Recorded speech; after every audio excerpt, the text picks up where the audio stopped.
பாருங்கள் சூப்பராக இருக்குது. சாப்பிட்றதுக்கு நல்ல டேஸ்ட்டாக இருக்கும். இதை போல் செஞ்சு கொடுத்தீங்கன்னா குழந்தைங்களாம் ரொம்ப விரும்பி சாப்பிடுவாங்க. அதே போல் இது வந்து சப்பாத்தி சாப்பாட்டுக்கு சைட் டிஷ்ஷாக ரொம்பவே நல்லாயிருக்கும். நான் வந்து 3/4 கிலோ சிக்கன் வாங்கியிருக்கேன். நல்லா கழுவி க்ளீன் பண்ணி எடுத்துக்கோங்க. இப்போ இது ஒரு பவுலில் சேர்த்துடலாம். சிக்கன் பீஸ் வந்து கொஞ்சம் பெரிய சைஸாக வாங்கிக்கோங்கம்மா. 1/2 டீஸ்பூன் மிளகாய் தூள் சேர்த்துக்கலாம். 1 டீஸ்பூன் அளவுக்கு மல்லித்தூள் சேர்த்துக்கலாம். 1/2 டீஸ்பூன் அளவுக்கு கரம் மசாலா, 1/2 டீஸ்பூன் அளவுக்கு பெப்பர் சேர்த்துக்கலாம். ஒரு 3 சிட்டிக்கு அளவு மஞ்சத்தூள், 1 ஸ்பூன் அளவுக்கு இஞ்சி பூண்டு பேஸ்ட்டு சேர்த்துக்கலாம். புளிப்பு இல்லாமல் கெட்டியான தயிர் 1 ஸ்பூன். கூடவே தேவையான அளவு உப்பு சேர்த்துக்கலாம். உப்பு வந்து பார்த்து சேர்த்துக்கங்கம்மா. ஃபஸ்ட்டு நல்லா கலந்துருங்க. அதுக்கப்புறம் டெஸ்ட் பண்ணி பார்த்துட்டு உப்பு இன்னும் கூட சேர்த்துக்கலாம். அதிகமாகிடுச்சுன்னா ரொம்ப கஷ்டமாயிடும் சாப்பிட்றதுக்கு. கூடவே 1/2 ஸ்பூன் அளவுக்கு லெமன் ஜூஸ். இதெல்லாம் சேர்த்துட்டு நல்லா கலந்து விட்டுருங்க. சிக்கன் வந்து மசாலா கூட நல்லா ஒட்டணும். அந்த அளவுக்கு வந்து நல்லா கலந்துருங்க. இந்த அளவுக்கு கலந்து விட்டுட்டு ஒரு 10 நிமிஷம் அப்படியே இருக்கட்டும். நல்லா ஊறணும். இப்போ ஒரு கடாயில் 3 கிராம்பு, ஒரு பட்டை சேர்த்துக்கலாம். 1 டேபிள் ஸ்பூன் அளவுக்கு மல்லி சேர்த்துக்கலாம். 1 டேபிள் ஸ்பூன் அளவுக்கு மிளகு சேர்த்துக்கலாம். 1 டீஸ்பூன் ஜீரகம் சேர்த்துக்கலாம். கூடவே 3 காஞ்ச மிளகாய். இதெல்லாம் சேர்த்து நல்லா ஒரு பொன்னிறமாக வறுத்து எடுத்துங்கம்மா. மல்லி வரப்பட்டு வரும்போதே வாசனை நல்லா வரும். அது வரலும் அடுப்பு தீயை குறைச்சி வச்சு வறுத்து எடுத்துக்கோங்க. இந்த அளவுக்கு நல்லா வரப்பட்டு வந்ததும் இப்போ ஒரு பிளேட்டில் மாற்றிக்கலாம். கொஞ்ச நேரம் நல்லா ஆற வச்சு ஒரு மிக்ஸி ஜாரில் சேர்த்து நல்லா தண்ணி விட்டு பேஸ்ட்டாக அரைச்சி எடுத்துக்கலாம். சிக்கன் பொரிக்கிற அளவுக்கு எண்ணெய் சேர்த்துக்கலாம். கொஞ்சமாக சேர்த்துங்க, ரொம்ப அதிகமாக சேர்க்காதீங்க. கொஞ்ச நேரம் எண்ணெய் நல்லா சூடாகட்டும். பாருங்கள், எண்ணெய் நல்லா சூடாயிடுச்சு. நம்ம ஊற வச்சுருக்க சிக்கன் வந்து 10 நிமிஷம் ஆயிடுச்சு. இப்போ ஒரு பீஸாக எடுத்து சேர்த்துக்கலாம்.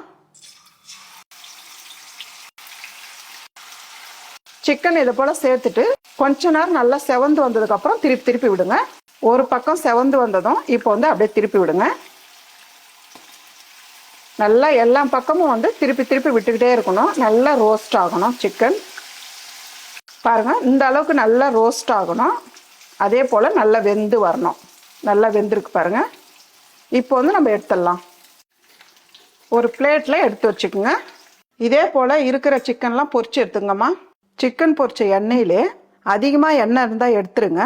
இல்லைனா கம்மியாக இருந்தால் அதே எண்ணெயில் கொஞ்சமாக ஜீரகம் சேர்த்துடலாம். 10 பல்லு பூண்டு எடுத்து பொடியை நறுக்கி வச்சுருக்கேன், இது சேர்த்துக்கலாம். கூடவே ஒரு துண்டு இஞ்சி எடுத்து பொடியை நறுக்கியிருக்கேன், இதையும் சேர்த்துக்கலாம். கருவேப்பிலை கொஞ்சம் கூடுதலாகவே சேர்த்துக்குங்க. இதெல்லாம் சேர்த்து நல்லா இந்த எண்ணெயிலே நல்லா வதக்கிடுங்கம்மா. கொஞ்ச நேரம் அப்படியே வதக்கி எடுத்துக்குங்க. இது கூடவே 1/2 ஸ்பூன் அளவுக்கு இஞ்சி பூண்டு பேஸ்ட்டு சேர்த்துக்கலாம்.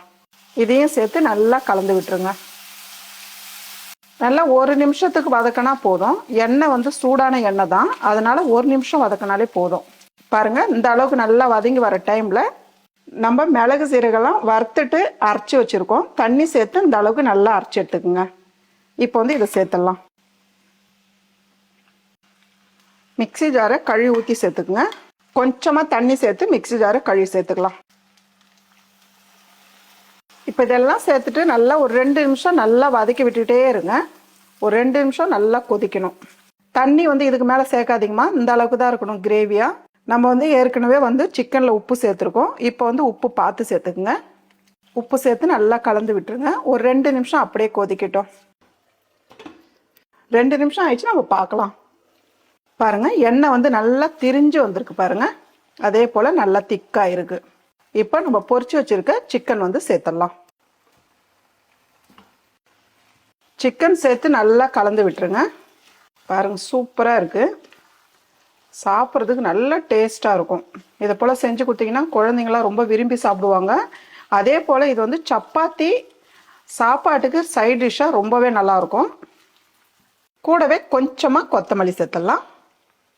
அவ்வளோதாம்மா, ஒரு டிஃப்ரெண்ட்டான நல்ல ஒரு டேஸ்டான சிக்கன் கிரேவி ரெடி. இந்த சிக்கன் கிரேவி நீங்களும் வீட்டில் செஞ்சு பாருங்கள்.